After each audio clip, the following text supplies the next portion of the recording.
So in this question, find the relation between the gravitational field on surface of two planets A and B of masses MA, MB and radii RA and RB respectively if they have same density. ठीक है, so we have actually two planets A and B and the density of these two planets are same. क्या ये सभी को clear है? Yes, sir. Right ठीक है, what you are trying to ask, कह रहा है कि find the relation between the gravitational field of surface of two planets A and B. That means हमें क्या जी ए एंड जी बी के बीच रिलेशन फाइंड करना है. सही कह रहा हूँ क्या मैं? Yes, sir. एवरीवन. तो अगर मैं जी ए की वैल्यू फाइंड करूँ तो क्या उसका फॉर्मूला हो जाएगा G into M A upon A R A का होल स्क्वायर. एंड अगर मैं जी बी की वैल्यू फाइंड करूँ so that would be G M B upon में आर बी का होल स्क्वायर. और अगर इन दोनों का रेशियो लूंगा मैं so that would be G A upon ji B is equal to G M A upon R A square upon में G M B into upon में आर बी स्क्वायर. सो जी ने जी को मार दिया तो बचा क्या, ध्यान से देखो. तो बचा M A upon R A का square whole upon M B upon R B का स्क्वायर. क्वेश्चन ने एक चीज और बोला है कि जो डेंसिटी है वो दोनों की सेम है, तो क्यों ना मैं डेंसिटी के फॉर्म में ही निकालूं. तो मुझे पता है कि sir rho is equal to क्या होता है, एम बाई वी होता है. जहाँ पे किसी भी स्फीयर का वॉल्यूम कितना होता है बच्चों, क्या 4/3 पाई आर क्यू होता है क्या? Yes sir. Yes, sir. ठीक है, तो मुझे पता चल गया सर एम की वैल्यू आ गई मेरे पास rho into 4/3 into pi R cube. ठीक है, तो एम की वैल्यू मैंने पुट कर दी. एम की वैल्यू कितनी पुट कर दी, rho into 4/3 into pi R A cube. ठीक है, और यहाँ पे पुट कर दी rho into 4/3 into pi R B Q. तो M A upon M B जो यहाँ पे था वो फाइंड कर लेते हैं. तो ये आ गया अपने पास R A upon R B का होल क्यू. समझ में आ रहा है क्या सभी को? और ये था Yes. हमारे यस पास सर. एम ए अपॉन में आर ए का स्क्वायर इंटू में एम बी इंटू में आर बी का स्क्वायर. तो R M A upon M B कितना आ चुका है हमारे पास, that is something R A का होल क्यू अपॉन में आर बी का होल क्यू. तो सर आर ए स्क्वायर ने आर ए को, आर बी स्क्वायर ने आर बी को कट कर दिया. तो मुझे क्लियरली दिखाई दे रहा है sir g A upon ji B की वैल्यू कितनी, R A upon R B. बोलो कोई doubt, anyone? No, sir. No sir. No, sir. Clear everyone, सभी को क्लियर है? यस. चलो Yes. That's great. ठीक है चलो moving to the next slide. So this is the solution. This PPT you will definitely get और फिर आप लोग कर लोगे खुद से. ये एक डेरिवेशन है जो आप लोग को पता चलना चाहिए कि एग्जैक्टली कैसे करना है. तो मैं आपको पहले बताता हूँ कि एग्जैक्टली कंडीशन क्या है ना, एग्जैक्टली क्या है कंडीशन. तो अगर मैं आपसे बोलूँ कि मेरे पास ना एक रिंग है, ठीक है ना, क्या है मेरे पास एक रिंग. रिंग मतलब समझते हो? रिंग मतलब do you understand the meaning of ring, what is ring, समझते हो क्या? Yes, sir. ठीक है ना. रिंग मतलब जो हम जनरली वो पहनते हैं ना, गर्ल्स वगैरह भी पहनते हैं, बॉयज भी पहनते हैं जनरली अपने हाथों में. हालांकि गर्ल्स जो चूड़ियाँ वगैरह पहनते हैं तो उसका जो शेप होता है वो कैसा होता है, रिंग की तरह होता है ना. पता चल रहा है क्या कह रहा हूँ मैं, कुछ ऐसा होता है ना. वो अंदर से पूरा का पूरा हॉलो होता है. Clear everyone? Yes Yes, sir. sir. ठीक है, तो पहले शेप हमें समझ में आ गया कि भाई रिंग ऐसा होता है. ठीक है, अब अगर मैं बोलूँ कि रिंग को ना कुछ इस तरीके से रखा गया है, इस तरीके से. ठीक है, आप लोग इसको विजुलाइज करो कि इसको 3D में जो है इसको अंदर की तरफ ऐसे रखा गया है लाइक दैट. ठीक है ना. तो ध्यान से देखो, अगर इसका जो सेंटर है इस रिंग का, लेट्स सपोज अगर वो सेंटर ये है, दिस इज द सेंटर. ठीक है, और इसके सेंटर से एक जो है लाइन आप जा रहा है उसको हम एक्सिस कहते हैं. This is the axis of this ring. क्या है ये, एक्सिस ऑफ दिस रिंग. ठीक है, इसके एक्सेस पे किसी भी पॉइंट पे, let's suppose there is a point, you can take this point anywhere. ठीक है, let's suppose there is a point P. इस पी पॉइंट पे अगर मुझे ग्रेविटेशनल फील्ड फाइंड करना है इस रिंग की वजह से, बिकॉज इस रिंग का मास तो है ना, लेट्स सपोज इस रिंग का मास कैपिटल एम है. तो अगर इस रिंग का मास एम है तो इस पूरे रिंग की वजह से कुछ ना कुछ जो है यहाँ पे ग्रेविटेशनल फील्ड होगा और उसकी फील्ड की वैल्यू हमें फाइंड करनी है. Again, I am going to read the question for you. We have a uniform ring of radius r. The radius of ring is already given, and mass is also given. Calculate the gravitational field intensity on its axis at the distance of x. Let's suppose this distance is x, जहाँ पे तुम्हें find करना है x कहाँ से है, उसका centre से है, और आपको ग्रेविटेशनल फील्ड फाइंड करना है. तो बच्चों अगर मैं आपसे एक सिंपल सा क्वेश्चन पूछूं कि आप लोग को क्या ये फील आ रहा है कि इसकी वजह से कुछ ना कुछ ग्रेविटेशनल फील्ड तो होगा, क्या ये फील आ रहा है कि होगा, क्योंकि उसका मास है तो उसके चारों तरफ फील्ड होगा तो उसकी वजह से ग्रेविटेशनल फील्ड होगा. क्या ये फील कर पा Yes, रहे हो आप sir. लोग? तो एवरीवन Yes, चलो sir. That's great, that's great. ठीक है, नाउ अब अगर मैं पूछूं कि सर इसकी वजह से अगर मुझे फाइंड करना है तो सर इसको छोटे छोटे पोर्शन में डिवाइड करना पड़ेगा, इसके हर एक की वजह से जो है मुझे फाइंड करना पड़ेगा। तो मैंने सोचा कि क्यों ना फिर अगर छोटे छोटे पोर्शन में ही डिवाइड करके करना है ना, क्योंकि आप ऐसा तो नहीं कर सकता मैं कि g M upon R square, ये तो पॉसिबल ही नहीं है, या फिर g M upon X square, क्योंकि ये तो रिंग का शेप कुछ इस तरीके से है, तो वो this is exactly not possible. सही कह रहा हूँ क्या? Yes sir. ठीक है, तो हमने सोचा कि क्यों ना मैं ये छोटे से पोर्शन को, चाहे इधर वाले ले लो चाहे इधर वाले ले लो, कि मैंने इसको डीएम अज्यूम कर लिया। बोलो क्या अज्यूम कर लिया? DM. डीएम। और डीएम की वजह से इस पी पॉइंट पे हम क्या फाइंड कर लेते हैं? ग्रेविटेशनल फील्ड, और हम बाद में इंटीग्रेशन कर देंगे। इतना तो हम पढ़ते पढ़ते स्मार्ट हो गए हैं। क्या कहते हो? Yes sir. है ना? हाँ बोलो, बोलो, किसी ने कुछ बोला सर? चलो कोई बात नहीं। तो अगर आप लोग इतने स्मार्ट हो गए हो तो पहले तो हम ये देख लेते हैं कि भाई इस डीएम की वजह से इस पी पॉइंट पे ग्रेविटेशनल फील्ड की वैल्यू होगी कितनी, है ना? ये तो इम्पोर्टेंट है। तो पहले तो हम ये देख लेते हैं कि सर अगर ये डीएम है तो यहाँ से इसके सेंटर से डिस्टेंस आर है, और ये डिस्टेंस एक्स है, ये डिस्टेंस एक्स है, तो सर ये जो डिस्टेंस होगा, क्योंकि अगर आप डीएम की वजह से इस पे फाइंड कर रहे हो तो इन दोनों के बीच का डिस्टेंस तो ये होगा। यस और नो? Yes sir. ठीक है, तो इनके बीच का डिस्टेंस आप सिंपल पाइथागोरस थ्योरम से अप्लाई करके और कर सकते हो। तो वो कितना आ गया हमारे पास? अंडर रूट में R square plus X square. यहाँ तक किसी को कोई doubt? Anyone? No, sir. No sir. ठीक है, तो मुझे पता चला कि सर यहाँ पे जो डी क्यू की वैल्यू, इस छोटे डीएम की वजह से जो ग्रेविटेशनल फील्ड की वैल्यू है, अगर मैं उसको डी जी लूँ, डी जी, ठीक है, not d Q, d g, तो इसकी वैल्यू आ गई g into D M upon में अंडर रूट में R square plus X square का होल स्क्वायर। बोलो इसमें किसी को कोई doubt? Any doubt in this? इस छोटे नो डीएम की वजह सर। से जो ग्रेविटेशनल फील्ड की वैल्यू आई वो ये आई। ठीक है, अब यहाँ पे देखो, लेट सपोज अंडर रूट में R square plus X square को मैंने एल अज्यूम कर लिया। अगर ये एल है तो ये डी जी की वैल्यू आई मेरे पास, छोटा सा फील्ड छोटे से मास डीएम की वजह से वो आई G D M upon L square. इसमें किसी को कोई doubt? Anyone? No sir. No sir. ठीक है सर, बहुत बढ़िया। अब मुझे पता चला कि सर ये क्या करेगा, इसमें जो फील्ड की वैल्यू होगी वो कुछ इस डायरेक्शन में होगी, होगी नहीं होगी? बोलो जरा सा। Yes sir. क्योंकि ये अपनी तरफ इसको अट्रैक्ट करने की कोशिश करेगा, ऑब्वियसली करेगा। ठीक है, अब ये वाला जो पोर्शन है, ये वाला ये भी या इस पे फील्ड लगाएगा, ये भी इस तरफ इसको अट्रैक्ट करने की कोशिश करेगा, करेगा नहीं यस। करेगा बच्चों? Yes, sir. बिल्कुल करेगा। तो सर अगर मुझे इन दोनों का नेट फाइंड करना है, अब आप बोलोगे सर फिर तो ये भी करेगा, ये भी करेगा, ये भी करेगा, सब करेगा। ठीक है, करेगा तो सब ही। अब ये ऐसे करेगा, ऐसे करेगा, इन सबका नेट जो होगा क्या वो उसकी डायरेक्शन इधर होगी? इन सबका अगर मैं वेक्टर सम लूंगा तो बोलो, बोलना पड़ेगा आप लोगों को, क्या इस डायरेक्शन में होगा नेट? Yes sir. क्लियर है सभी को जो कह रहा हूँ, या फिर बस यस सर ऐसे ही कह रहे हो आप लोग? सर समेशन सेंटर पे हो जाएगा ऐसा बोल हाँ रहे हो आप? बिल्कुल, जो नेट होगा वो इस डायरेक्शन में हो जाएगा। एक इधर जा रहा है, एक इधर जा रहा है, तो नेट इधर जाएगा ऑब्वियसली। अबे वेक्टर तो पढ़ाया है आप लोगों को, Yes, sir. ठीक है ना? तो मुझे ये पता चला। अब अगर मैं बोलूँ कि सर लेट सपोज ये जो एंगल है ये एंगल थीटा है, ठीक है, ये एंगल थीटा है, ये एंगल थीटा है, तो सर इसका इस डायरेक्शन में कंपोनेंट कितना होगा? क्या वो डी जी कॉस थीटा होगा? यस। बिल्कुल होगा। तो सर जो जी जी नेट की वैल्यू आ रही है मेरे पास, वो आ रही है मेरे पास डी जी कॉस थीटा। बोलो यहाँ पे किसी को कोई डाउट यहाँ तक? Anyone? No, sir. Very good. तो सर जो जी नेट की वैल्यू आ रही है वो मेरे पास आ रही है। अब मुझे पता है कि सर मुझे टोटल निकालना है, तो मुझे इंटीग्रेशन करना पड़ेगा। तो इंटीग्रेशन करा तो मुझे जी नेट जो दिख रहा है वो दिख रहा है integration of g upon L square. L क्या था आपका? सिंपल ये था, इंटू कॉस थीटा। ठीक है ना? क्लियर यहाँ तक?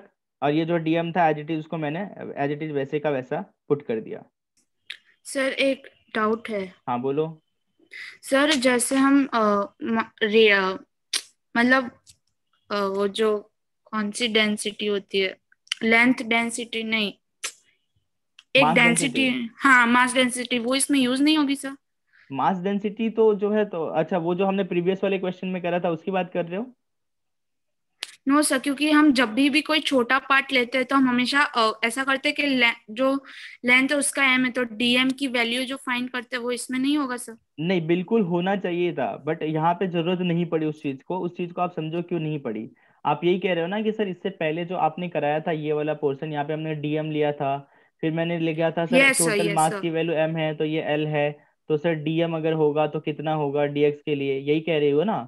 यस सर, ठीक है ना? यहाँ पे देखो इसका जो शेप है और इसका जो शेप है वो दोनों अलग अलग चीज है, ठीक है? यहाँ पे क्या हो रहा था, ये बिल्कुल स्ट्रेट लाइन में सीधा सीधा सीधा सीधा सीधा आता है, ये स्ट्रेट लाइन नहीं है, ये this is not a straight line, ठीक है? यहाँ पे हर एक कंपोनेंट का जो डिस्टेंस है, ध्यान से देखो, ये वाला ये वाला वो चेंज हो रहा है, मतलब ये वाला और ये वाला सेम है, ये वाला और ये वाला सेम है, ये वाला और ये वाला सेम है, ठीक है?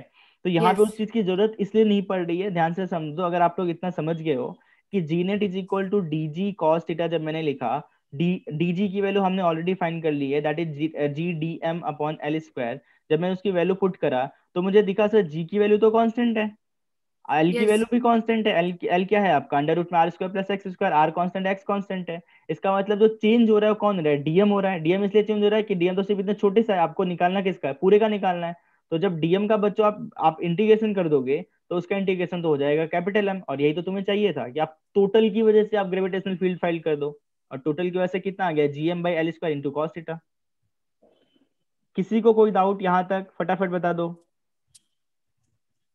एनीवन? तो मतलब इसमें फाइनली हमें कैपिटल एम मिल ही रहा था इंटीग्रेशन के बाद इसलिए, लेकिन जब हम लेंथ रॉ लेते तो उसमें डीएम कांस्टेंट रहता था। हाँ बिल्कुल, उसमें देखो उसमें क्या होता था, दोनों में आप एक बार थोड़ा सा डिफरेंस समझ लो, कि जब उसमें मैंने यहाँ पे डीएम लिया था तो वहां पे डिस्टेंस में वेरिएशन आ रहा था, कि पहले ये डिस्टेंस एक्स था, ठीक है? हम्म, फिर उसके बाद अगर मुझे इसके लिए फाइंड करना होता तो ये चेंज होता, इसके लिए फाइंड करना तो ये चेंज होता, ठीक है? तो उसमें जो मास में वेरिएशन आ रहा था ना बच्चा, मास में हम्म, वेरिएशन आ रहा था लेंथ के अकॉर्डिंग, बट यहाँ पे ऐसा नहीं है, यहाँ पे मास में वेरिएशन लेंथ के अकॉर्डिंग नहीं आ रहा। Yes, clear? यस सर, ठीक है, जस्ट बिकॉज ऑफ दैट हमने वो काम नहीं किया यहाँ पे, ठीक है? तो ओके सर, फाइनली ये यस, वैल्यू अब अगर आप लोग को समझ में आ रहा है कि सर जो फाइनल वैल्यू आई that is g D M upon L square into cos theta, इसमें किसी को कोई डाउट हो तो बताओ मुझे फटाफट। ये नो क्या सर। सभी को क्लियर है, yes sir, yes sir. Everyone? Yes sir, ठीक है, अब चलो हमने ये फाइंड कर लिया सर जी डी एम, ध्यान से देखो ई की वैल्यू जो, या फिर मैं इसको लिखूँ जी नेट की वैल्यू, ये हमने फाइंड करी है जी इंटू डी एम का इंटीग्रेशन कॉस थीटा अपॉन में एल स्क्वायर, तो डीएम का इंटीग्रेशन हो गया था G M into cos theta upon में एल स्क्वायर, है ना? तो ध्यान से देखो आपका ये वाला जो एंगल था ये थीटा था, ये एक्स था, ये आर था, और ये तुम्हारा एल था। तो सर जो कॉस थीटा की वैल्यू है वो क्या होता है, क्या वो परपेंडिकुलर अपॉन बेस होता है? यस सर, अबे base upon base hypotenuse upon होता है, हाइपोटेन्यूज। ठीक है? बह गए हो क्या भावनाओं में? तो क्या होता है एक्स अपॉन एल, क्योंकि सर अगर ये थीटा है तो that would be your base और that would be your hypotenuse, because 90 के सामने हाइपोटेनियस होता है, ये तो पता है ना हमें? यस सर, ठीक है, तो ये आ गया मेरे पास, जो जी नेट की वैल्यू आ गई बच्चों वो आ गई जी एम, कॉस थीटा की वैल्यू आ गई मेरे पास एक्स अपॉन एल क्यूब, तो ये आ गया जी एम एक्स अपॉन में एल की वैल्यू कितनी है हमारे पास, that is R square plus X square की power 3/2, this is the value of your G net. और ये आपको सेम टू सेम फॉर्मूला आप जब जो है इलेक्ट्रोस्टैटिक में पढ़ोगे तो वहां पे भी आपको काम आएगा। किसी को कोई डाउट है, अगेन आई एम रिपीटिंग, तो पूछ लो, क्योंकि ये एक इंपॉर्टेंट पोर्शन होता है, ठीक है? अच्छा, इस पे से क्वेश्चन बनते हैं, किसी को कोई सर डाउट, 3/2 एनीवन? क्यों हुआ? नो सर, क्लियर है सभी को? सर है डाउट। हाँ बताओ, सर एल स्क्वायर कैसे आया, नहीं समझ आया सर उधर से। क्या कैसे आया? सर आपने लिखा ना सर एल स्क्वायर से, एल क्यूब से। एल क्यूब से? कॉस थीटा की वैल्यू कितनी है, क्या नाम है आपका, what's your good name? Sir Harshal. हाँ हर्षिल, कॉस थीटा की वैल्यू कितनी, एक्स बाई एल है, तो यहाँ कॉस थीटा था तो कॉस थीटा की जगह मैंने क्या पुट करा, एक्स अपॉन एल, यहाँ पे एल स्क्वायर पहले से था तो एल स्क्वायर इंटू एल कितना होगा? Yes sir. Clear? Yes sir. Sir 3/2 कैसे आया? 3/2 कैसे आया, ध्यान से देखो, क्या है आपका एल की वैल्यू कितनी है बच्चा, वो है R square plus X square का अंडर रूट, इसमें किसी को कोई doubt? No sir. No sir. Sir R square plus X square under under root का मतलब क्या होता है, क्या 1/2 होता है? Yes sir. यस और सर। हमें जो यहाँ पे वैल्यू पुट करनी है क्या पुट करनी है, एल क्यूब पुट करनी है, तो इस पूरे का क्या पुट करना है, एल क्यूब पुट करना है। तो आपको ये तो पता है ना, एक्स की पावर ए इंटू बी होता है, एक्स की पावर ए इंटू बी। तो ये हो गया R square plus X square की पावर, बोलो क्या हो गया? 3/2। 3/2। और किसी को कोई डाउट? नो सर ये जी नेट को ई क्यों लिखा हुआ है पर्पल बॉक्स में? अरे वो मिस्टेक है, टाइपिंग मिस्टेक है। Okay sir. ठीक है ना, इसलिए बोल सकते हो ना। एक्चुअली क्या होता है कि जब भी फील्ड की बात करते हैं ना, तो ई से कई बार लोग रिप्रेजेंट करते हैं, बिकॉज ये फील्ड तुम्हें, this is not the only chapter जहाँ फील्ड पढ़ना है। तुम्हें अभी इलेक्ट्रोस्टैटिक इलेक्ट्रिक फील्ड पढ़ना है, मैग्नेटिक फील्ड पढ़ना है, और यहाँ पे तुमने ग्रेविटेशनल फील्ड करा है। तो हर जगह जनरली ई से रिप्रेजेंट करते हैं, बस और कुछ नहीं। ठीक है, एनीवे ओके हमें जी से रिप्रेजेंट करना है। क्लियर है everyone? Yes yes yes sir. Sir. चलो, अगर मैं बच्चों आपसे एक छोटा सा क्वेश्चन पूछूं before moving to the next slide, कि मैं आपसे पूछूं कि सर जो ई की वैल्यू आई है हमारे पास, सॉरी जो जी की वैल्यू आई हमारे पास, G M X upon under root में G M X upon R square plus X square की पावर 3/2, इसमें जो जी की वैल्यू किस पे डिपेंड कर रही है? तो आप लोग बोलोगे सर जी की वैल्यू कैपिटल जी पे डिपेंड कर रही है, नहीं वो तो कांस्टेंट है। कैपिटल एम पे डिपेंड कर रही है, नहीं वो भी कांस्टेंट है। कैपिटल आर पे डिपेंड कर रही है, नहीं वो भी कांस्टेंट है। किस पे डिपेंड कर रही है? एक्स। एक्स पे। क्या सभी को दिखाई दे रहा है क्या जी की वैल्यू एक्स पे डिपेंड कर रही है? Yes sir. Yes sir. चलो, सभी को दिखाई दे रहा है। तो अगर मैं आपसे ये पूछूं कि ये पॉइंट मैं कहाँ पर रखूं, ये पॉइंट मैं कहाँ पर रखूं, यहाँ पे रखूं, यहाँ पे रखूं, यहाँ पे रखूं, यहाँ रखूं, यहाँ रखूं, यहाँ रखूं, यहाँ रखूं, इसके एक्सिस पे, कि मुझे जी की वैल्यू मैक्सिमम मिले। मुझे जी की वैल्यू कितनी मिले? मैक्सिमम। मैक्सिमम मिले। क्या वो पॉइंट आप लोग फाइंड कर सकते हो? ध्यान से देखो, अगर आप लोगों को मैथ्स की क्लास में, अगर आप लोगों को सर ने सिखाया है नहीं सिखाया मुझे नहीं पता, अगर मैथ्स की क्लास में नहीं सिखाया है तो मेरी क्लास में सीख लो थोड़ा सा मैथ्स का पोर्शन, कि बच्चों जब भी आपको मैक्सिमा या मिनिमा फाइंड करना होता है, क्या फाइंड करना होता है? मैक्सिमा और मिनिमा, इन दोनों में से कुछ भी फाइंड करना होता है तो आपको सिंपल उसको डिफरेंशिएट करके जीरो के इक्वल दिखाना है। आई एम रिपीटिंग अगेन, क्या करना है? इंटीग्रेशन करके जीरो के सॉरी डिफरेंशिएट करके डिफरेंशिएशन करके। जीरो के इक्वल दिखाना है। ठीक है। अब बच्चों को क्वेश्चन ये आएगा कि सर डिफरेंशिएशन किसके रिस्पेक्ट में करना है? जो तुम्हारा वेरिएबल होगा उसी के रिस्पेक्ट में करोगे। किसके रिस्पेक्ट में करोगे? जो वेरिएबल होगा। तो इस फॉर्मूले में कौन वेरिएबल है बच्चों? एक्स ही तो वेरिएबल है। तो यहाँ पे आपको क्या करना पड़ेगा? आपको D G upon D X is equal to क्या करना पड़ेगा? Zero zero. के इक्वल दिखाना पड़ेगा। और फिर जो भी x की वैल्यू आएगी in terms of r, x की वैल्यू आएगी in terms of r, that will be your answer. ठीक है ना?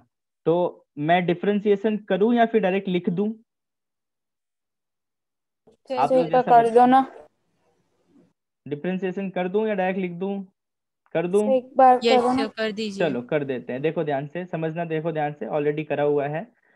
तो हमारे पास लिखा हुआ है g is equal to G M X upon R square plus X square की पावर 3/2। सर ये R square plus X square अगर मैं इसको न्यूमरेटर में लिखूंगा तो ये -3/2 हो जाएगा। यहाँ तक किसी को कोई डाउट नो सर। नहीं है? क्या आपको डिफरेंशिएशन में प्रोडक्ट रूल पता है क्या, कि जैसे अगर मुझे x इंटू साइन एक्स का डिफरेंशिएशन करना है तो पहले मैं इसका करूंगा, इसको छोड़ूंगा, प्लस में इसका करूंगा, इसको छोड़ूंगा। क्या ये रूल पता है? Yes sir. Yes sir. Sir एक का करके फिर प्लस करके फिर दूसरे का, ऐसा ना? हाँ, एक का करना है दूसरे को छोड़ना है, प्लस में दूसरे का करना है पहले को छोड़ना है, बस इतना। Okay sir. क्लियर? चलो, यस सर। That's great. अब हमें पता है कि सर डिफरेंशिएशन करने का सिंपल सा मेथड ये है। अब ध्यान से देखो, इसमें जी और एम तो कांस्टेंट है, तो भाई मैंने जी और एम को निकाल दिया यहाँ पे बाहर। ठीक है, जी एम से मुझे कोई लेना देना नहीं है, बिकॉज कांस्टेंट का डिफरेंशिएशन जब भी वेरिएबल के साथ मल्टीप्लाई होता है तो बाहर निकल जाता है। ये तो हम सभी को पता है क्या? Yes sir. चलो बहुत बढ़िया। अब बच्चों ध्यान से देखो, तो हमारे पास जो दो फंक्शन है वो ये है कि सर पहला x है और दूसरा है R square plus X square की पावर -3/2। तो this is your first function and this will be your second function.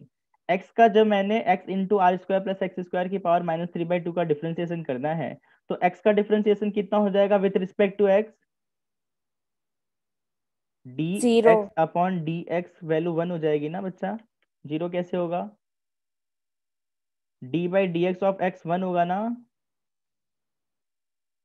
Yes. ठीक है ना? जिस फंक्शन का आप डिफरेंशिएशन कर रहे हो और उस फंक्शन का उसी फंक्शन के रिस्पेक्ट में डिफरेंशिएशन कर रहे हो तो उसका आंसर हमेशा 1 होता है। ठीक है, तो x का अगर आप x के रिस्पेक्ट में डिफरेंशिएशन कर रहे हो तो आंसर होगा 1।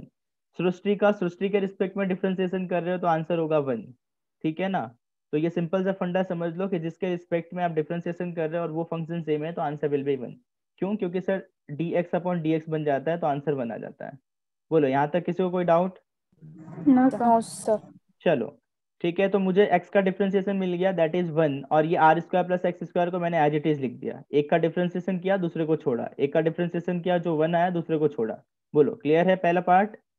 यस। अब क्या किया सर, x को छोड़ना है और R square plus X square की पावर -3/2 का डिफरेंशिएशन करना है, तो x को छोड़ा। अब R square plus X square -3/2 का डिफरेंशिएशन पता है ना आपको सर, x की पावर n का डिफरेंशिएशन होता है d/dx ऑफ x की पावर n का डिफरेंशिएशन होता है x की पावर n x की पावर n-1। क्या होता है बच्चों? nx की पावर n-1। क्लियर है सभी को? Yes sir. है ना। No, तो n की जगह यहाँ क्या लिखा हुआ है सर, दैट इज -3/2। तो ये हो गया -3/2, ये हो गया R square plus X square, और -3/2 -1 कितना होगा बच्चा? क्या ये -5/2 होगा? Yes sir. ठीक है, तो ये हो गया पावर -5/2 आर स्क्वायर। अब इसमें हम और अंदर भी डिफरेंशिएशन करेंगे R square plus X square का। तो आर स्क्वायर तो कांस्टेंट है, तो कांस्टेंट का डिफरेंशिएशन 0, और एक्स स्क्वायर का डिफरेंशिएशन 2x। बोलो किसी को कोई डाउट? नो। एवरीवन, क्या क्लियर है सभी को? यस। चलो सभी को क्लियर है? बोलना sir, पड़ेगा आप एक बार लोगों वापस को। बता सभी दें। को क्लियर है क्या? आई एम आस्किंग अगेन, सभी को क्लियर है? ऐसा लग रहा है आप लोग के प्राण निकल गए 21 के पहले ही दिन में। तो सर मतलब एक बार वापस बता दो डिफरेंशिएशन, एक बार वापस से देख यस लो। सर। हाँ एक बार वापस से देख लो। ठीक है, मैंने आपको सिंपल सा फंडा बताया कि डिफरेंशिएशन कैसे करना है। देखो ध्यान से, जब भी दो अलग अलग फंक्शन होते हैं, जैसे लेट्स सपोज मैं कह रहा हूँ मेरे पास दो फंक्शन है, एक है ए और एक है बी, और इसको मैं डिफरेंशिएट कर रहा हूँ d/dx। ठीक है, अब यहाँ पे ए और बी कांस्टेंट नहीं है, वेरिएबल है ना। तो अगर इसका डिफरेंशिएशन करना है तो फॉर्मूला होता है a into D B upon D X. मैंने a को छोड़ दिया, b का डिफरेंशिएशन किया, प्लस में b into D A upon D x. b को छोड़ दिया, a का डिफरेंशिएशन किया। ये सभी को क्लियर है फॉर्मूला? यस। ठीक है, यहाँ पे जो हमारे पास दो फंक्शन थे वो थे x और R square plus X square की -3/2, बिकॉज जी एम जो था वो कांस्टेंट था। ठीक है, आप लोग बोलोगे सर आर भी कांस्टेंट है, बट आर और x की पावर -3/2 है, तो इसके साथ है तो उसको मैं डायरेक्टली निकाल नहीं सकता। बोलो यहाँ तक कोई doubt? No, no sir. No sir. अब ध्यान से देखो, मैंने x का डिफरेंशिएशन कर दिया। अगर मैंने x का डिफरेंशिएशन कर दिया तो मैं इसको छोड़ दूंगा, तो मैंने x का डिफरेंशिएशन कितना होता है अभी मैंने बताया है, कितना होता है d/dx ऑफ x कितना होगा? 1. 1। तो x का डिफरेंशिएशन हो गया 1। ठीक है, R square plus X square की पावर -3/2 को मैंने एज इट इज वैसे ही रख दिया। ठीक है, फिर प्लस किया, फिर मैंने x को एज इट इज रखा। ठीक है, gm तो जो कांस्टेंट है उसको बाहर निकाल दिया, और R square plus X square की -3/2 का अगेन डिफरेंशिएशन किया। तो यहाँ पे एक और फॉर्मूला याद करो, हालांकि पता होना चाहिए आप लोगों को, नहीं पता है तो अभी याद करो। x की पावर n का डिफरेंशिएशन जो होता है वो होता है n x की पावर n-1। क्या होता है बोलो? n x की पावर n-1। अब ध्यान से देखो, यहाँ पे जो फंक्शन है वो है R square plus X square, जिसका जो पावर है दैट इज -3/2। बोलो पावर क्या है बच्चों? -3/2. -3/2। तो इसका मतलब जो यहाँ पे n काम कर रहा है वही काम यहाँ पे कौन कर रहा है? -3/2। तो -3/2 सबसे पहले n आगे आया, तो -3/2 आगे आया। फंक्शन लिखा R square plus X square, function लिखा x, फिर -3/2 -1 n-1 -3/2 -1 करा, कितना मिला मुझे? बोलना पड़ेगा आप लोगों को। -5/2. -5/2। -5/2 इतना समझ में आ गया। अब होता क्या है, इसका जो भी फंक्शन है ना उसको वापस से डिफरेंशिएशन होता है। तो जो x का है वापस से डिफरेंशिएशन होगा, तो dx/dx करोगे तो हो जाएगा 1। बट यहाँ पे सिर्फ x नहीं है, यहाँ पे R square plus X square है। तो जब मैं d/dx of R square plus X square करूंगा तो उसमें आर स्क्वायर तो कांस्टेंट है, और किसी भी कांस्टेंट का सेपरेटली कांस्टेंट का आंसर क्या होता है, डिफरेंशिएशन क्या होता है? 0। तो ये ब्रैकेट में आएगा 0 प्लस में एक्स स्क्वायर का डिफरेंशिएशन कितना होगा? ये हो जाएगा 2। ध्यान से देखो, एक्स स्क्वायर का डिफरेंशिएशन, ये एक्स की पावर n लिखा हुआ है, तो 2 पहले इधर आएगा, तो ये 2x की पावर 2-1। तो क्या ये 2x होगा? Yes sir. तो ये आया 0 प्लस में 2x, तो क्या मैं उसको सिर्फ 2x लिख सकता हूँ? तो देखो मैंने यहाँ पे सिर्फ लिख दिया 2x। बोलो क्या क्लियर है? सर कांस्टेंट का डिफरेंशिएशन 0 होता है, आपने ये बिल्कुल बोला? बिल्कुल। Okay sir. कांस्टेंट का डिफरेंस अगर सेपरेटली कांस्टेंट लिखा हुआ है तो उसका डिफरेंशिएशन क्या होगा, 0। ठीक है, क्लियर है सभी को? Yes sir. ठीक है, अब मैंने क्या किया, Yes. हाँ अब मैंने क्या किया ना, what I did, R square plus S square की -3/2 जो लिखा हुआ है और यहाँ पे माइनस आ रहा है, तो मैंने इक्वल टू 0 होना चाहिए तभी वो मैक्सिमम का कंडीशन फॉलो होगा, वो तो मैंने आपको बताया है। तो मैंने इस पूरे टर्म को उस तरफ लेके गया। जब मैं उस तरफ लेके गया तो ध्यान से देखो क्या हुआ, ये माइनस हो जाएगा प्लस, ये हो जाएगा प्लस, अगर यहाँ पे मैं इक्वल टू कर दूँ तो सही कर रहा हूँ क्या? Yes sir. और यहाँ पे R square plus X square की -3/2 है, यहाँ -5/2 है, तो R square plus X square की -3/2 जो है R square plus X square -5/2 को कट कर देगा, है ना? कैसे कट कर देगा सर, ये जब इधर आएगा तो ये आ जाएगा -3/2 + 5/2, क्योंकि ये इधर आ गया, ये तो पता है ना आप लोगों को या नहीं पता? Yes. Sir. Yes sir. तो 5/2 -3/2 कितना होता है, क्या ये 2/2 होता है, क्या ये 1 होता है? तो देखो R square plus X square की पावर हो गई 1। Clear? Yes. Yes Sir. Sir. GM ने जीएम को तो मार ही दिया है, that is not an issue.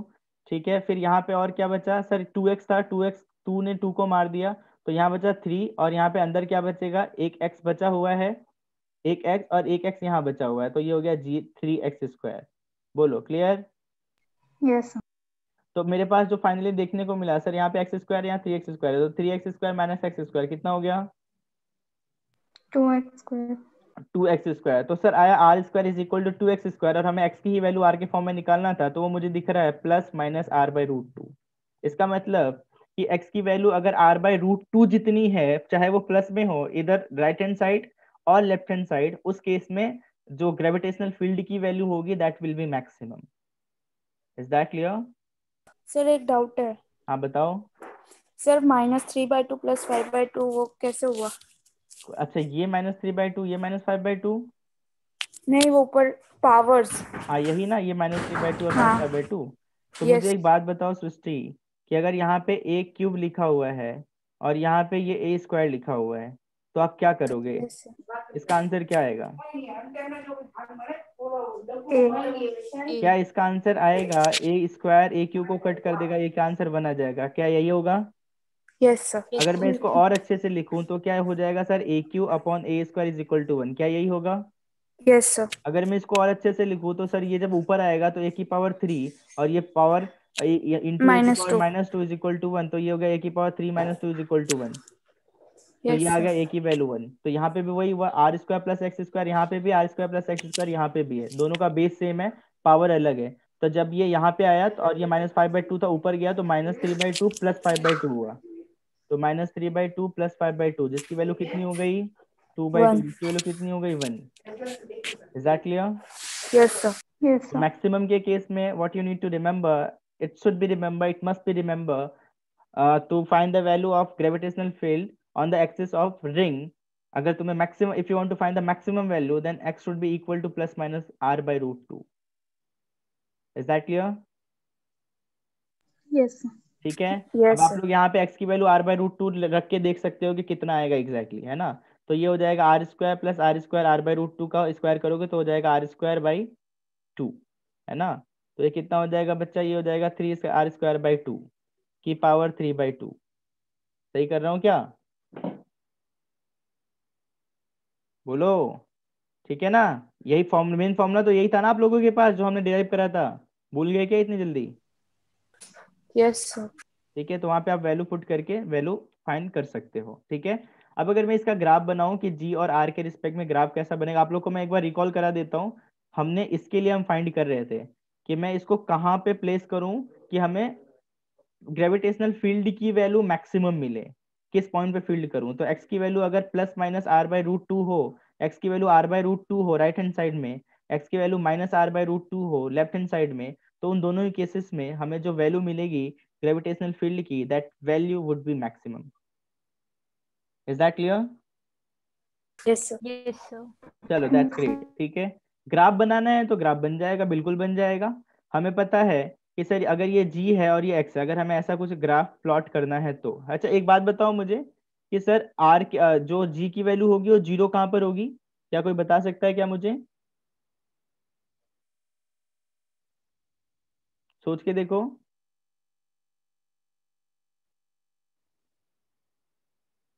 Sir can you repeat? I am repeating again, my question is कि जी की वैल्यू 0 कब होगी, एंड सेकंड क्वेश्चन इज कि सेंटर पे कितना होगा। ये जो आपका ये है क्या कहते हैं इसको, रिंग, इसके सेंटर पे जो है जी की वैल्यू कितनी होगी, जी एट द सेंटर, और जी 0 कब होगा। सोचो जरा सा। सेंटर के लिए तो आप लोग को डायरेक्टली दिख रहा होगा, सर सेंटर पे फाइंड करना है तो आप एक्स की वैल्यू क्या कर दोगे, क्या कर दोगे, सोचो जरा सा।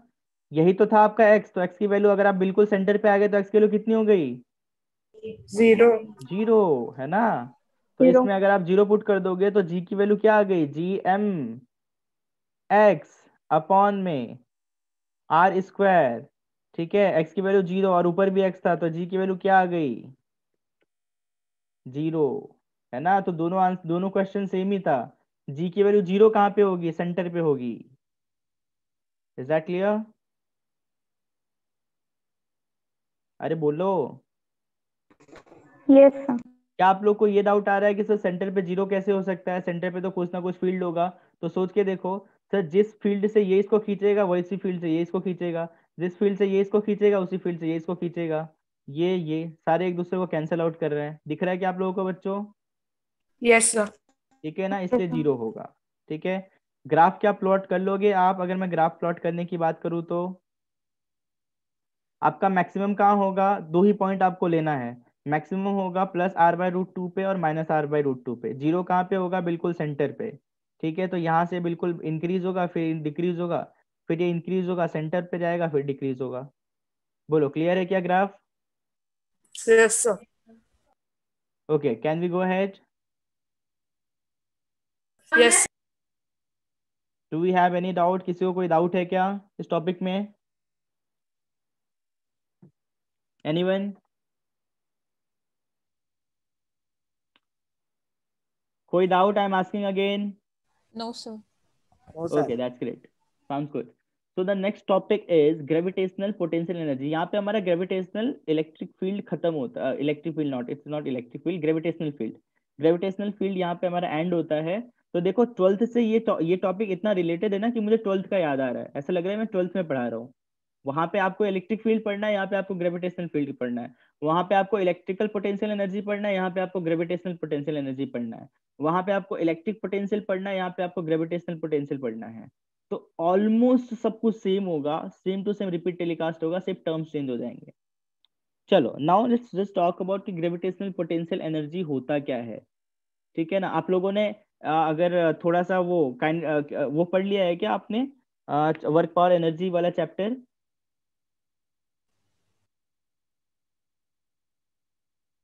वर्क पावर एनर्जी करके एक चैप्टर 11th में क्या हो गया आप लोगों का?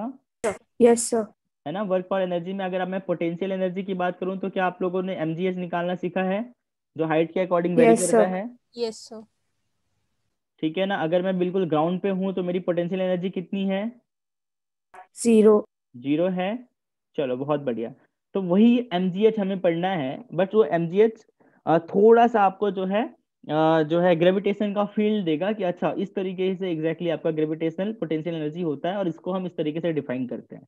ठीक है ना, तो मैं आपको बता देता हूँ कि भाई ग्रेविटेशनल पोटेंशियल एनर्जी होता कैसे है, कैसे आप इसको डिफाइन कर सकते हो एंड एवरीथिंग।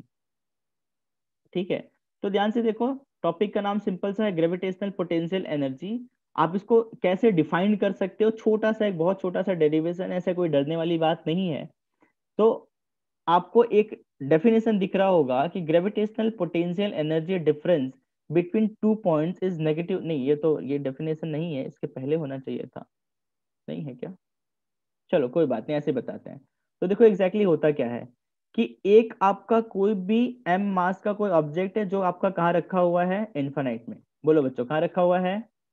Infinite. इन्फानाइट में। और ये हो गया मेरा आपका अर्थ, ये हो गया क्या, हम जहाँ पे रहते हैं, ये हो गया मेरा क्या, अर्थ। ठीक है, इस m मास के ऑब्जेक्ट को इन्फानाइट से लाने के लिए क्या हमें कोई काम करना पड़ेगा? Do we need to perform some work? Yes Yes, sir. ठीक है, अच्छा इस एम मास के ऑब्जेक्ट को कहाँ लाना है, इस अर्थ के फील्ड के रीजन में लाना है, ग्रेविटेशनल फील्ड के रीजन में लाना है। लेट्स सपोज ये रहा आपका फील्ड का रीजन और मुझे यहाँ कहीं लाना है। तो इसको यहाँ से फील्ड के रीजन में लाने के लिए लेट्स सपोज मैं पी पॉइंट पे लेके आया और इसका मास कैपिटल एम ले लो, इसका मास स्मॉल एम ले लो। यहाँ से इसको यहाँ पे लाने के लिए हमें एक वर्क डन करना पड़ेगा, और वही वर्क डन किस फॉर्म में स्टोर होता है, that is your potential energy. Do I need to repeat it again? क्या बोला मैंने, फिर से समझ लो कि अगर कोई ऑब्जेक्ट एम मास का ऑब्जेक्ट इन्फानाइट पे प्लेस किया हुआ है, उस एम मास के ऑब्जेक्ट को इन्फानाइट से ग्रेविटेशनल फील्ड के रीजन में लाने के लिए जो काम करना पड़ता है, जो वर्क डन परफॉर्म करना पड़ता है, that work done is known as gravitational potential energy. Is that clear? Yes, sir. Is that clear? Sir एक बार रिपीट करो। I'm repeating again, ध्यान से सुनो कि भाई पहले मैंने क्या बताया कि मेरे पास एम मास का ऑब्जेक्ट कहाँ रखा हुआ, इन्फानाइट। इन्फानाइट का मतलब तो समझते हो ना, बहुत दूर, it's very far from earth, right? So let's suppose there is an object which is placed at infinite from our earth, and हमें क्या करना है, हमें उस इन्फानाइट पे रखे हुए एम मास के ऑब्जेक्ट को ग्रेविटेशनल फील्ड के रीजन में लाना है। तो उस ग्रेविटेशनल फील्ड में लाने के लिए जो हमें काम करना पड़ेगा, जो वर्क डन होगा, that work done is known as gravitational potential energy. और आपको तो पता ही ना कि वर्क डन अल्टीमेटली जो होता है वो होता क्या, आपका पोटेंशियल एनर्जी तो होता है। Is that clear? Yes sir. चलो अब थोड़ा सा छोटी छोटी बातें कर लेते हैं कि सोच के देखो, इसका दो तरीका है सिंपल सा कैसे हम इसको कर सकते हैं कि भाई अगर ये एम मास का ऑब्जेक्ट है, इसको मैं यहाँ से इसको यहाँ पे लेके आ रहा हूँ, ठीक है? तो जब मैं इसको बच्चों यहाँ से यहाँ लाऊंगा, इसको मैं यहाँ से यहाँ लाऊंगा, तो ये इसका अगर मास कैपिटल एम है तो इनके बीच एक फोर्स लगेगा। क्या लगेगा बोलो बच्चों? एक फोर्स लगेगा नहीं लगेगा? बोलो फटाफट। Yes, yes sir. सर। ठीक है, और उस फोर्स की वजह से मैं वर्क डन परफॉर्म कर पाऊंगा, और वो जो फोर्स होगा क्या, उसकी value F is equal to G capital M into M upon R square होगा। Yes sir. ठीक है, राइट, आर स्क्वायर होगा, बिल्कुल होगा। तो लेट्स सपोज जब मैं यहाँ से यहाँ पे लेकर आ गया और ये डिस्टेंस आपका आर है, और अगर मुझे वर्क डन निकालना है तो क्या उसका आंसर होगा F इंटू क्या हो जाएगा, वर्क डन और फोर्स में क्या रिलेशन होता है पता है क्या हमें? बोलो, वर्क डन और फोर्स में क्या रिलेशन होता है? फोर्स इंटू डिस्प्लेसमेंट, ये तो पता होना चाहिए ना। F is equal to F into displacement, D, है ना? ठीक है, अब देखो ध्यान से कि भाई यहाँ पे मेरा ऑब्जेक्ट था, लेट सपोज मैं इसको यहाँ से लेकर के x जितने डिस्टेंस पे लेकर के आया, कहाँ पे लेके आया बोलो?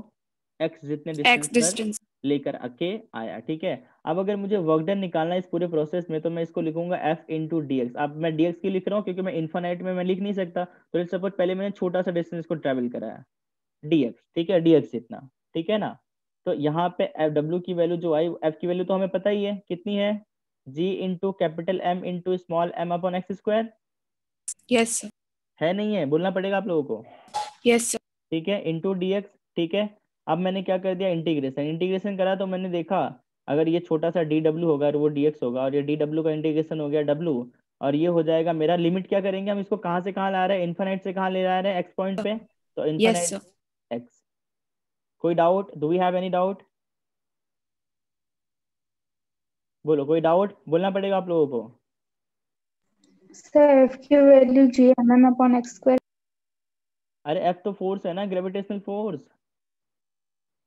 सर लिमिट समझ नहीं आई sir, I guess infinity to X होना चाहिए। तो इन्फिनिटी तो एक्स ही तो लिखा है, इन्फिनिटी तो एक्स, इन्फिनाइट से एक्स पे लेके आए। आपको कुछ ऊपर और होना लिखा है? चाहिए, upper limit I guess infinity होनी चाहिए। क्यों? उसको आप कहाँ से कहाँ लेके आ रहे हो?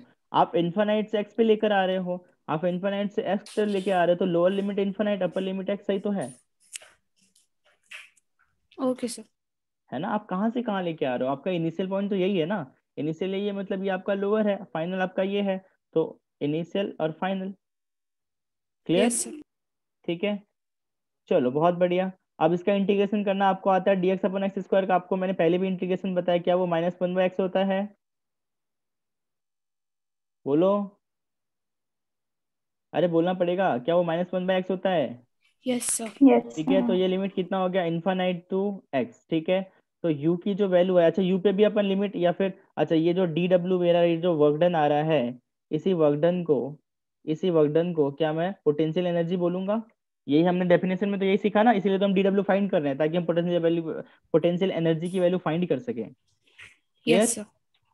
ठीक है, चलो बहुत बढ़िया। तो मेरे पास u की वैल्यू आ गई कितनी, ये आ गई सर माइनस में g m into M upon में 1/x में लिमिट क्या हो जाएगा बोलो जरा सा, ये हो जाएगा 1/x माइनस 1/∞। सही लिख रहा हूँ क्या? यस। ठीक है, तो u की वैल्यू कितनी दिख रही है मुझे, ये दिख रही है माइनस में G M into M upon X. 1/∞ 0 होता है, आप सभी को पता है। So this is the gravitational potential energy. Clear? Sir वो -gm इसलिए वन क्योंकि वो -1x उसके अंदर इंटीग्रेशन आ गया करने के था। बाद माइनस आया था ना, हाँ। इसलिए, है ना। ओके। तो सेम टू सेम डेरिवेशन आपको यहाँ दिख रहा होगा। ठीक है, same to same, same to same. But अब यहाँ पे मैंने देखो आपको पहला मैंने क्या करके सिखाया कि हाँ इस तरीके से आप कर सकते हो। ठीक है, यहाँ पे अगर वही इन्फानाइट की जगह अगर वो बोले कि भाई इन्फानाइट से नहीं ला रहे हम किसी और जगह से ला रहे हैं, तो इन्फानाइट की जगह आप क्या पुट कर दोगे, आर ए पुट कर दोगे। लेट सपोज आर ए से आर बी आप ट्रैवल करके ला रहे हो, तो लिमिट चेंज हो जाएगा, तो फॉर्मूला क्या हो जाएगा, माइनस में G M into M upon 1/RB minus 1/RA। वहां पे क्या था, 1/x माइनस 1/इन्फानाइट। तो formula is same actually. Is that clear? Yes sir. Clear है सभी को, आप लोगों को? बोलना पड़ेगा, कोई डाउट है क्या ग्रेविटेशनल पोटेंशियल एनर्जी में? No sir. No sir. चलो वेरी गुड, चलो करो फिर।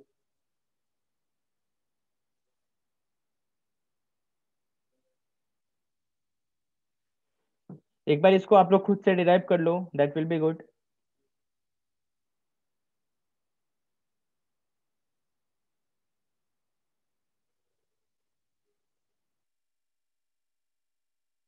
सर मुझे एक डाउट है, ये -1/x कहाँ से आया था?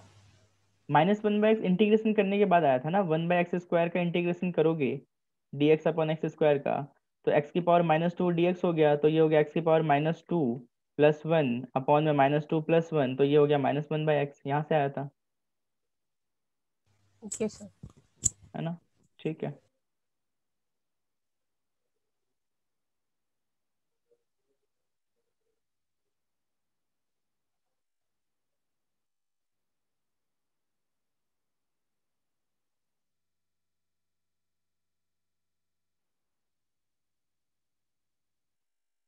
सर हो गया।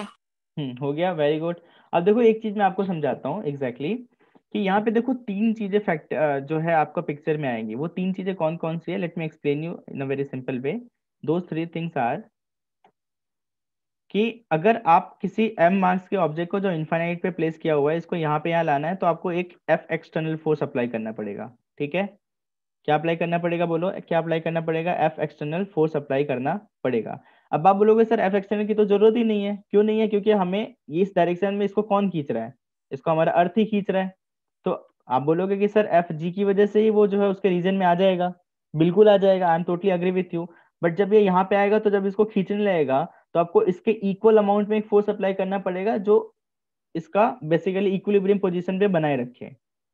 क्या कह रहा हो, समझ पा रहे हो कि यहाँ पे आने के बाद इसको जैसे जो एफ जी की वैल्यू है इसके अपोजिट में एक एफ एक्सटर्नल फोर्स अप्लाई करना पड़ेगा, देन एंड देन वो एक्स डिस्टेंस पे यहाँ पे रह पाएगा, नहीं तो नहीं रह पाएगा, नहीं तो उसको अट्रैक्ट कर लेगा, चिपक जाएंगे दोनों। Is that clear?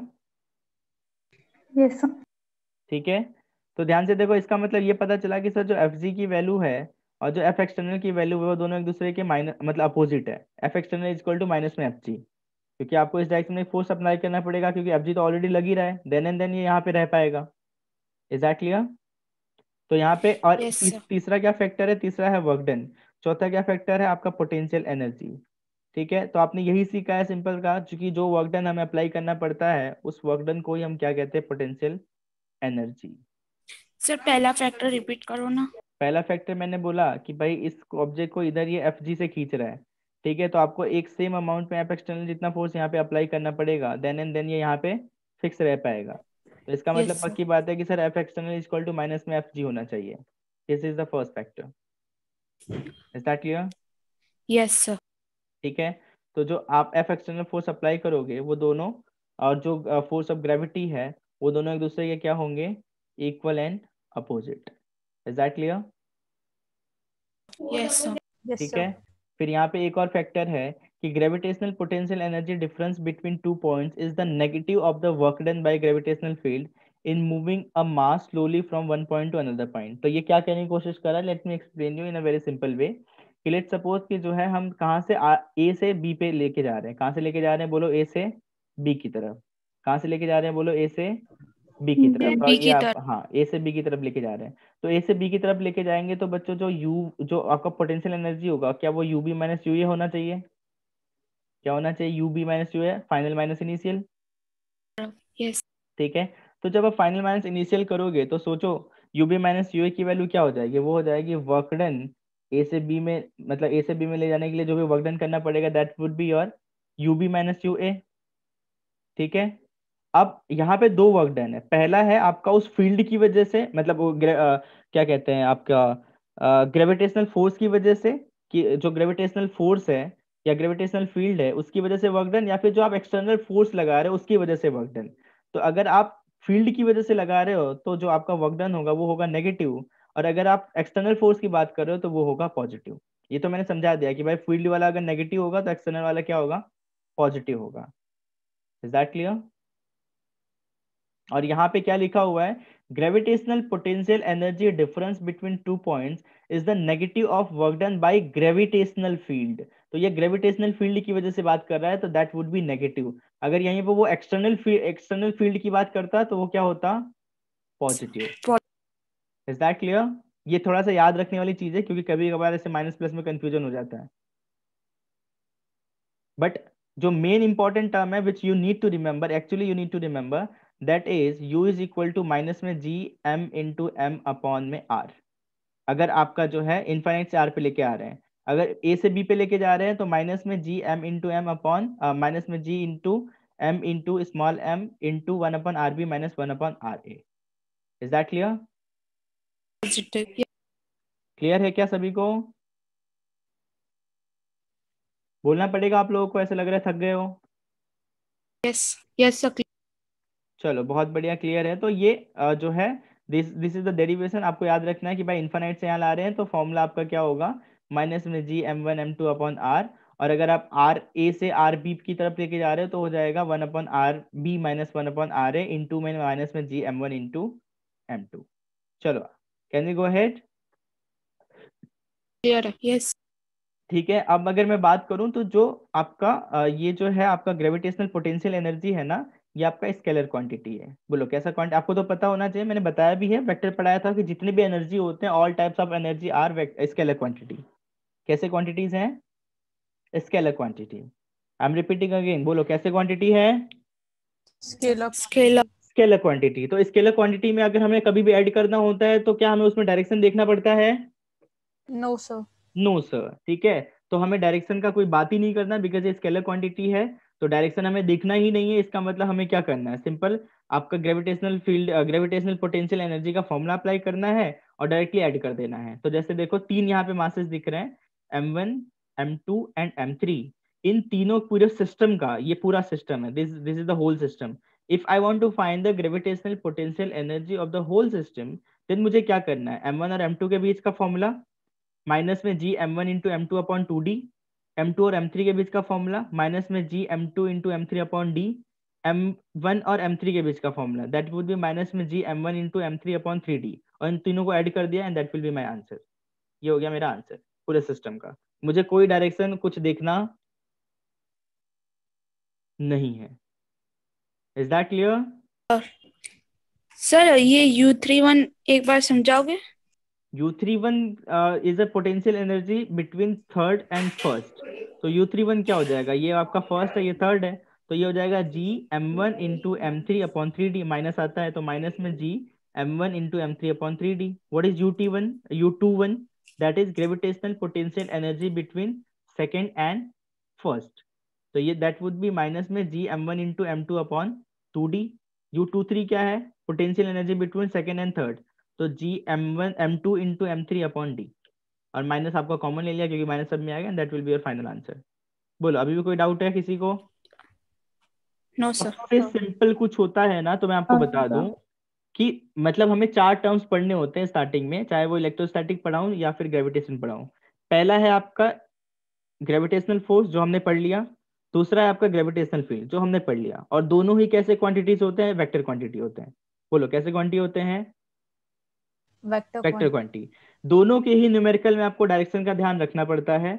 फिर हमें पढ़ना होता है gravitational potential energy and gravitational potential, दोनों ही आपके स्केलर होते हैं, दोनों ही के ही फॉर्मूले में आपका सिंपल फॉर्मूला अप्लाई करना है and you will get the answer. वहां पे तुम्हें डायरेक्शन ध्यान देने की जो कोई जरूरत नहीं है, there is no need to concentrate on the direction of potential and potential energy, because वो दोनों स्केलर क्वांटिटी होते हैं, डायरेक्शन उनका होता ही नहीं है। Is that clear? Yes. Yes sir. Clear है क्या सभी को? Yes sir. चलो ठीक है, फिर अभी मैं ये पीपीटी आज आपको ट्राई करता हूँ, ट्राई तो क्या अभी मैं शेयर कर देता हूँ और सर को रिक्वेस्ट करता हूँ कि वो आप लोग को शेयर कर दें। एंड देन ये क्वेश्चन आपको कौन कौन से ट्राई कर लेने हैं वो देख लो, आपको ये क्वेश्चन करना है, ठीक है। सॉल्यूशन तब देखना है जब आपसे क्वेश्चन बिल्कुल हो ही ना, आपने 10 minute, you have wasted your 10 minutes and you are not able to solve the question, तब तुम्हें क्वेश्चन देखना है, आंसर सॉल्यूशन देखना है बेसिकली। ये सेकंड क्वेश्चन हो गया, ये थर्ड क्वेश्चन हो गया, ठीक है। ये 3 क्वेश्चन आपको करने हैं, उसके बाद gravitational potential will start from next lecture.